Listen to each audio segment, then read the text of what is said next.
Hey everyone, hope you guys are all doing well. Just wanted to do a quick video on a topic that I've touched on in the past, specifically just the future of American copper penny hoarding and also to nickel coin roll hunting. But before I get into that topic, I just want to quickly mention that my brother and we did make a silver purchase for January. And what we're going to do is we're going to wait until we get back home for our winter break, which is next weekend.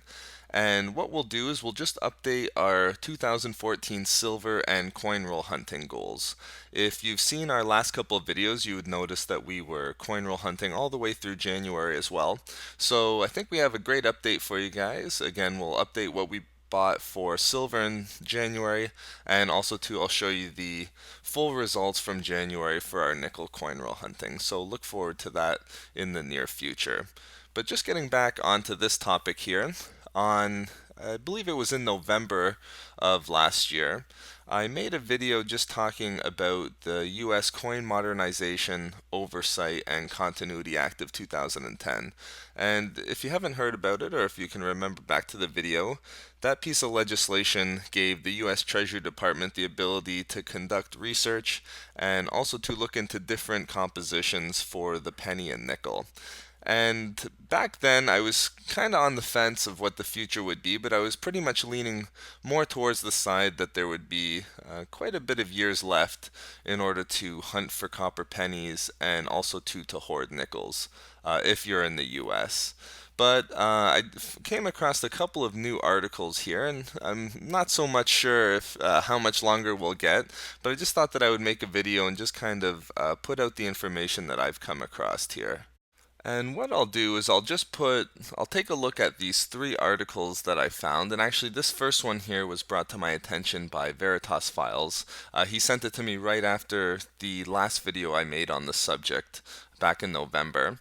I'm not going to talk about the first two articles in too much detail just because the video will be too long, but I'll put the link down in the description below if you'd like to check them out. Uh, this article here on Real Clear Markets and also this Wall Street Journal article here, they're pretty much talking about the same old arguments that are brought up whenever you're talking about getting rid of the penny and the nickel, mainly about how inflation is causing those coins not to be able to buy as much as they once did, and also to causing the production value of the penny and nickel to be far greater than their actual face value. But I did find this Wall Street Journal article interesting in the fact that it talks about some nonsense pieces that the US Mint was working with. They created one in particular where they had a copper plated zinc nickel, again, too, which is quite a bit of a change from the current 75% copper, 25% nickel that is currently out there today. So I'll put these down in the description below. Check them out if you like. And also, too, if you have any questions or comments, I definitely appreciate hearing those in the comments section below. But what I really wanted to do in this video here is focus on this article that's on coinupdate.com, and it talks about the Save 2 Act, and SAVE just stands for Savings, Accountability, Value, and Efficiency Act. And it's basically a piece of legislation that seeks to prohibit non-cost effective coins and currency. And it's a piece of bipartisan legislation that just seeks to save some money wherever they can. Again, that's what the first SAVE Act did, apparently, which is seek to cut $200 billion over however many years. I believe it was 10 years. And again, too, when they say prohibit non-cost effective coins, if you just go down and look at some of the provisions of the act, it says that the legislation would prohibit, I believe it was the Secretary of the Treasury, from minting any currency that costs more to produce than the denomination of the actual currency.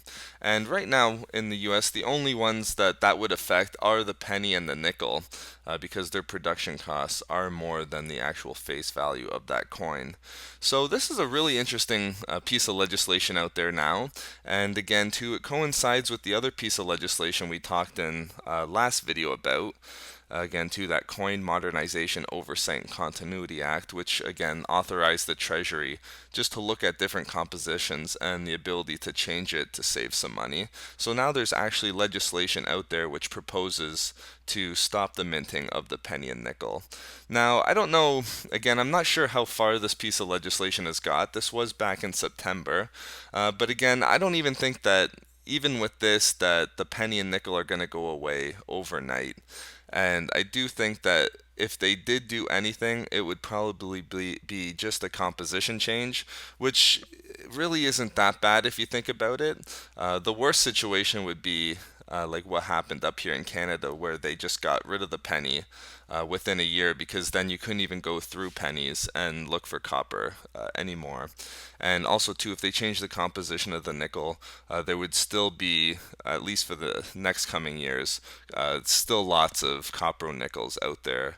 And again, it shouldn't affect the ability to hoard them too much. So I'm more interested in to see what you guys think about this article here. If you want to give it a read through, I'll put it down in the description below. It's a really interesting article.